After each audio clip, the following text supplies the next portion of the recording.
नमस्कार मित्रों और मेरे प्यारे छात्र छात्राओं, आप सभी लोग देख रहे होंगे एक वेबसाइट लिखी है rcacademy.blogspot.com। यदि आप इस वेबसाइट को अपने मोबाइल पर, यानी कि आपके मोबाइल पर जो गूगल होता है या फिर आपके मोबाइल पर जो क्रोम होता है उस पर सर्च करोगे तो आप सभी लोगों को जो हम लोग वीडियो प्रोवाइड करा रहे हैं, जितनी भी वीडियो जो प्रोवाइड करा रहे हैं वो तो आपको वहाँ पे दिखेगी ही, यानी कि मिलेगी ही। प्लस यानी कि इसके अलावा आपको उसमें प्रैक्टिस सेट भी मिलेंगे। और प्रैक्टिस सेट कौन से मिलेंगे, जैसे आप सभी लोगों को आज मैं समाज के बारे में बता रहा हूँ, तो समाज के बारे में जितना कुछ भी मैं आपको आज पढ़ाऊँगा तो उसके आपको जो है क्वेश्चन पेपर भी मिलेंगे। तो जिससे आप जो है ये भी समझ पाओगे कि जो आपको टॉपिक पढ़ाया गया है उससे क्या क्या क्वेश्चन बन सकते हैं और एग्ज़ाम में भी वो क्वेश्चन आते हैं। अगर आप लोग सभी लोगों को कुछ प्रॉब्लम हो तो ये दो नंबर दिए हुए हैं नीचे, इन नंबर पे आप सभी लोग जो है कॉल कर सकते हैं और हमें जो है हमसे आप लोग अपनी समस्या को शेयर कर सकते हैं। तो आइए देखते हैं समास। तो समास को पढ़ने से पहले, यानी कि समास को जानना जरूरी है कि समास क्या है या समास का तात्पर्य क्या है। तो आइए देखते हैं समास का तात्पर्य। तो समास का तात्पर्य क्या होता है? समास का तात्पर्य होता है संक्षिप्तीकरण। यानी कि एग्जाम में कभी कभी क्वेश्चन भी बन जाता है कि समास का तात्पर्य क्या होता है। तो समास का तात्पर्य क्या होता है? संक्षिप्तीकरण। अगर आपको ये शब्द जो है थोड़ा कठिन लग रहा है तो संक्षिप्तीकरण का अगर मैं और आसान तरीके से बताऊं तो संक्षिप्तीकरण का मतलब होता है छोटा करना, है ना। तो छोटा करना भी छोटा करना मतलब संक्षिप्तीकरण। अगर आप सभी लोगों को ये पता हो कि संक्षिप्तीकरण क्या है या समास क्या है, तो संक्षिप्तीकरण से आप समास की परिभाषा भी यहाँ से पता कर सकते हो कि समास की परिभाषा क्या होनी चाहिए। तो संक्षिप्तीकरण के हिसाब से समास की परिभाषा क्या होनी चाहिए? अगर हम दो या दो से अधिक पदों को संक्षिप्त करते हैं, यानी कि दो या दो से अधिक पदों का अगर मेल करते हैं या दो या दो से अधिक पदों को अगर आपस में मिलाते हैं तो वो क्या होता है? तो वो समास बनता है ना। तो समास बनने की जो प्रक्रिया है वो क्या है? दो या दो से अधिक पदों का मेल, यानी कि दो या दो से अधिक पदों के मेल से क्या होता है? समास बनता है। अब जो समास है ये, इस समास के बारे में अगर आप थोड़ा सा और जानो तो समास जो है वो दो या दो से अधिक शब्दों से बनता है, परंतु समास की जो रचना है वो पदों से होती है। और कितने पदों से होती है? मात्र दो पदों से। यानी कि समास की जो रचना होती है वो केवल दो पदों से होती है। कभी भी परिभाषा अगर आ जाए कि समास की रचना में कितने पद होते हैं, तो समास रचना में कितने पद होते हैं? केवल दो पद होते हैं, है ना। यानी कि समास जो रचना होती है, समास रचना में कितने पद होते हैं? तो आपका आंसर क्या होगा? दो पद। तो वो दो पद जो है समास रचना में जो होते हैं वो कौन कौन से दो पद होते हैं? आप लोगों ने शायद सुना भी होगा कि प्रथम पद और द्वितीय पद। यानी कि आप उसको जो है, अगर प्रथम पद को आप देखो तो प्रथम पद को आप क्या कह सकते हो? और जो प्रथम पद होता है, प्रथम पद को आप लोग बोल सकते हो पूर्व पद। यानी कि कभी कभी एग्जाम में क्वेश्चन बने तो पूर्व पद और प्रथम पद में कंफ्यूज नहीं होना है। प्रथम पद को पूर्व पद कहते हैं और दूसरा जो पद होता है वो होता है द्वितीय पद। दूसरे पद को कहते हैं द्वितीय पद, या फिर आप इसको उत्तर पद कह सकते हो। द्वितीय पद और उत्तर पद एक ही होता है। तो समास रचना में केवल दो पदों का ही रोल होता है, प्रथम पद और द्वितीय पद। और प्रथम पद और द्वितीय पद को जो मिलाया जाता है वो समास के द्वारा मिलाया जाता है, ये प्रक्रिया समास है। परंतु प्रथम पद और द्वितीय पद को मिलाने से जो शब्द बनता है उस शब्द को कहते हैं सामासिक शब्द। तो ये भी वेरी वेरी इंपॉर्टेंट क्वेश्चन यहाँ पे बनता है कि दो पदों के मेल से जो शब्द बनता है उस शब्द को क्या कहते हैं? सामासिक शब्द। चलो एग्जाम्पल के लिए देखते हैं। जैसे एक सामासिक शब्द दिया हुआ है यहाँ पे राजपुत्र। जैसे परिभाषा के हिसाब से देखें तो ये संक्षिप्त शब्द है एक, राजपुत्र, यानी कि संक्षिप्तीकरण हो चुका है। अगर हमें ये पता करना है कि राजपुत्र को हम क्या कह सकते हैं तो उसको तोड़ दोगे तो ये राजपुत्र का मतलब जो सही मीनिंग है वो क्या है? राजा का पुत्र। अब जो राजा का पुत्र है वो राजपुत्र से निकल के आया है। तो ये एक हिसाब से देखे तो यहाँ पे तो दिख रहा है आपका राज और पुत्र, है ना। ये क्या है? एक हिसाब से राजपुत्र क्या है? एक समास है या सामासिक शब्द है। ये जो ये सामासिक शब्द है, इसको हमने जब समझा तो इसको समझा हमने राजपुत्र को राजा का पुत्र। तो ये जो राजा का पुत्र है, ये एक हिसाब से राजपुत्र का समास विग्रह हुआ।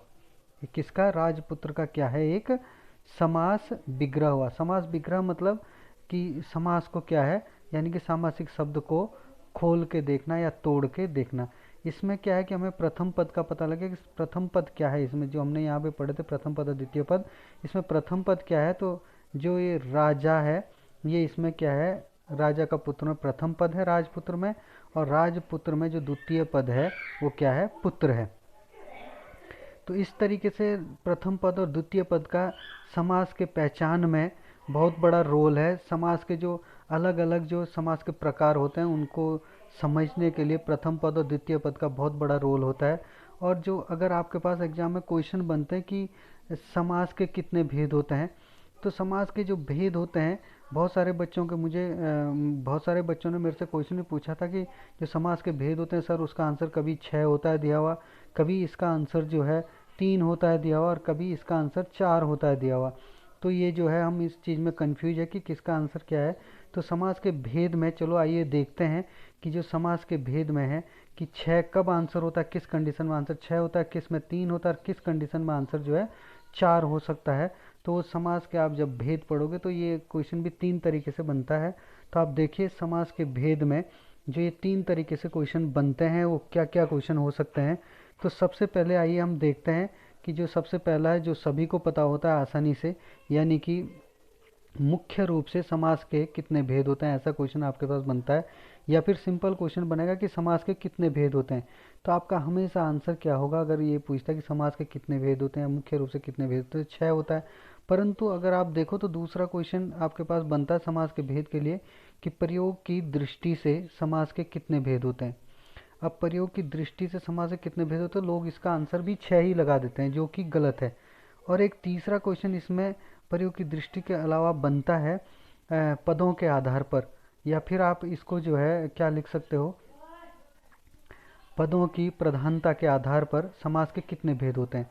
तो बहुत सारे बच्चे जो इसका आंसर भी 6 ही लगा देते हैं, जबकि पदों की प्रधानता के आधार पर समास के भेद है तो इसका आंसर कुछ और है। प्रयोग की दृष्टि से पूछता है पर समास के भेद तो इसका आंसर और है, और मुख्य रूप से पूछता है तो इसका आंसर तो आपको 6 पता ही है सबको। तो आइए देखते हैं पहले मुख्य दृष्टि से या मुख्य रूप से समास के कितने भेद होते हैं। सबसे पहले इसको ही देखते हैं। तो मुख्य रूप से समास के जो 6 भेद होते हैं वो कौन कौन से होते हैं, फिर आगे भी मैं बताता हूँ आपको। तो चलो देखते हैं। सबसे पहले नंबर 1 मुख्य रूप से समास के भेद में क्या होता है? द्वंद्व समास। आपने द्वंद्व समास के बारे में सुना होगा। तो मुख्य रूप से समास के जो भेद होते हैं उसमें सबसे पहला है द्वंद्व समास। अब इसके अलावा दूसरा देखोगे आप लोग तो दूसरा होता है दिग्गु समास के बारे में आपने सुना होगा। तो दूसरा मुख्य रूप से समास का भेद होता है दिग्गु समास। दिग्गु समास। तीसरा होता है आपके पास तत्पुरुष समास। तत्पुरुष समास। तत्पुरुष समास। चौथा भेद है आपके पास, अब जरूरी नहीं आपको इसको इसी क्रम में लिखना, आप आगे पीछे भी लिख सकते हो, इससे कोई फर्क नहीं पड़ेगा। चौथा है आपके पास कर्मधारय समास। कर्मधारय समास। और पांचवा भेद आप लिख सकते हो अव्ययी भाव समास। अव्ययी भाव समास। छठा भेद लिख सकते हो आप लोग बहुव्रीहि समास। बहुव्रीहि समास। तो इस तरीके से मुख्य रूप से समास के ये 6 भेद हैं। नंबर 1 दिग्गु समास, नंबर 1 द्वंद्व समास, नंबर 2 दिग्गु समास, नंबर 3 तत्पुरुष समास, नंबर 4 कर्मधारय समास, नंबर 5 अव्ययीभाव समास, और नंबर 6 बहुव्रीहि समास। तो इस तरीके से मुख्य रूप से समास के 6 भेद है। परंतु एग्जाम में कभी भी क्वेश्चन आए कि प्रयोग की दृष्टि से समास के कितने भेद होते हैं, तो प्रयोग की दृष्टि से समास के हमेशा 3 भेद होते हैं, तो इसका आंसर हमेशा 3 होगा। तो इसमें बहुत सारे लोग कंफ्यूज रहते हैं। तो देखिए 3 भेद कौन कौन से होते हैं। अगर मैं आपको कहूँ तो नंबर 1 जो पहला भेद है इसमें प्रयोग की दृष्टि से, इसको जानने के लिए आपको जो है सबसे पहले ये मुख्य रूप से और प्रयोग की दृष्टि से समास के भेद हैं, इनमें अंतर आप लोग अपने दिमाग में बनाए रखना, तब जाके ये हो पाएगा। तो प्रयोग की दृष्टि से समास के 3 भेद हैं, उनमें सबसे पहला है संयोग मूलक, संयोग मूलक समास, है ना। तो संयोग मूलक समास ये प्रयोग की दृष्टि से समास का पहला भेद है। इसके बारे में मैं आपको डिटेल में भी बताऊंगा कि संयोग मूलक समास क्या होता है। पहले इसके पहले ये आप लोग देखिए, दूसरा होता है आश्रय मूलक समास। दूसरा समास होता है, इसमें प्रयोग की दृष्टि से शब्द समास के भेद में आश्रय मूलक समास। और इसके अलावा अगर आप तीसरा समास की अगर बात करोगे तो तीसरा समास होता है वर्णन मूलक समास, वर्णन मूलक समास। तो ये प्रयोग की दृष्टि से समास के जो है 3 भेद हैं, संयोग मूलक समास, आश्रय मूलक समास और वर्णन मूलक समास। तो ये वेरी इंपॉर्टेंट क्वेश्चन बनता है दोस्तों यहाँ पे भी कि प्रयोग की दृष्टि से समास के कितने भेद होते हैं। आइए अब देखते हैं पदों की प्रधानता के आधार पर समास के भेद। तो पदों की प्रधानता के आधार पर समास के 4 भेद होते हैं। नंबर 1 होता है प्रथम पद समास, प्रथम पद प्रधान समास। दूसरा होता है द्वितीय पद प्रधान समास, और तीसरा होता है दोनों पद प्रधान समास, और चौथा होता है दोनों पद अप्रधान समास। यानी कि पदों की प्रधानता के आधार पर जो समास के 4 भेद होते हैं, एक बार मैं फिर से बता दूं 4 भेद कौन से होते हैं। प्रथम पद प्रधान समास, नंबर 2 द्वितीय पद प्रधान समास, नंबर 3 दोनों पद प्रधान समास, और नंबर 4 दोनों पद अप्रधान समास। तो इनके बारे में मैं आप सभी लोगों को डिटेल में बताऊंगा एक एक करके कि मुख्य रूप से जो 6 भेद हैं, ये द्वंद्व समास, द्विगु समास, इनमें जो है क्या क्या चीज़ें हैं, ये सबको आपको जो मैं स्टेप बाय स्टेप बताऊंगा। प्रयोग की दृष्टि से समास के जो 3 भेद है, संयोग मूलक समास, आश्रय मूलक, वर्णन मूलक, इनके बारे में भी डिटेल में बताऊंगा। पदों की प्रधानता के आधार पर जो समास के 4 भेद हैं, इनके बारे में भी मैं आपको डिटेल में बताऊंगा। फिलहाल आप लोग इतना ध्यान रखिएगा कि मुख्य रूप से कितने होते हैं समास के भेद 6, प्रयोग की दृष्टि से कितने होते हैं 3, और पदों की प्रधानता के आधार पर कितने होते हैं समास के भेद 4 होते हैं। तो इनमें बहुत सारे लोग कंफ्यूज रहते हैं, और यहाँ से एग्जाम में क्वेश्चन हमेशा जो अच्छे पेपर होते हैं उनमें हमेशा जो है इस टाइप के ही क्वेश्चन आते हैं, क्योंकि आजकल जो है केवल मुख्य रूप से समास के 6 भेद है, ये सभी जानते हैं, और इतने पे ही आपका काम नहीं चल सकता है। तो आजकल थोड़ा डीप क्वेश्चन बनता है, तो प्रयोग की दृष्टि से जो है इसको भी आपको जानना पड़ेगा। पदों की प्रधानता के आधार पर है, इनको भी आपको जानना पड़ेगा। तो इस तरीके से आप इनको